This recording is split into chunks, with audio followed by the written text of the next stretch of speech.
Hello guys, tutulog na yung mga anak ko. 12 na po ng gabi. Napansin ko lang ang daming gumagapang dito guys. Sobrang dami. Sino nakita ko itong nakaumpo. Makulo dyan sa gilid guys. Binuhusan ko na siya eh. Nagpakulo ko ng tubig mainit. Tapos binuhusan ko siya. Ito guys, ang dami oh.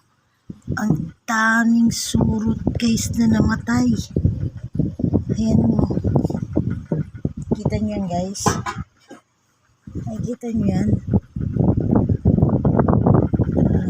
Wait lang guys. Hahanap ako ng magandang angulo. Ayan guys oh. Surot siya guys. Sobrang dami. Yung iba puro dugo pa. Guys, ano, sobrang daming surot na namatay. Dami na palang surot dito sa gilid.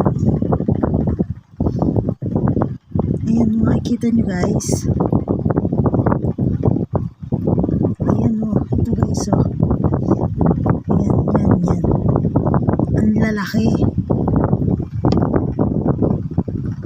Sobrang lalaki ng surot. Wait lang guys ha. Kukuha ako ng isa. Ayan o. Ganyan na siya kalaki. Sobrang laki. Nagsimula lang to guys nung gumawa ako ng tela na basahan. Tapos biglang ang dami ng maliliit. Pati ako nagsusugat-sugat na yung paa ko guys.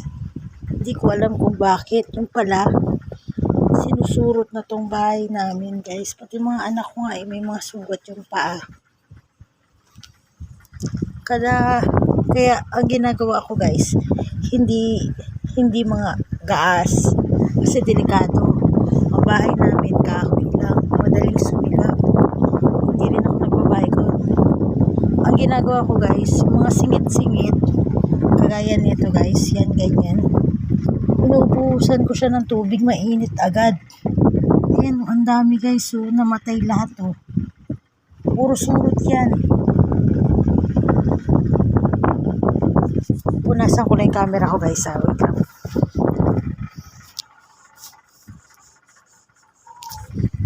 Ayan, ayan, luminaw. Puro surot siya guys. Ito yung maliliit na yan guys oh. Ayan, yung tumpok-tumpok na to. Surot yan guys. Ito pa oh. Nabiga ko kanina. Ayan oh. Lagi ko na siya binubuhusan ng mainit. The best kasi yung mainit guys kaysa sa ano. Lalo sa pagkabahay nyo ay kahoy lang. Huwag yung ano. Ito guys oh. Papakita ko isa nakasiksik sa bukas. Ito guys.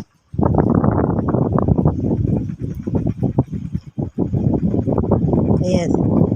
Ito. Surot pala yan guys. Ayan, surot to. Ayan. Ayan. Dugo. Guys, effective talaga yung tubig mainit.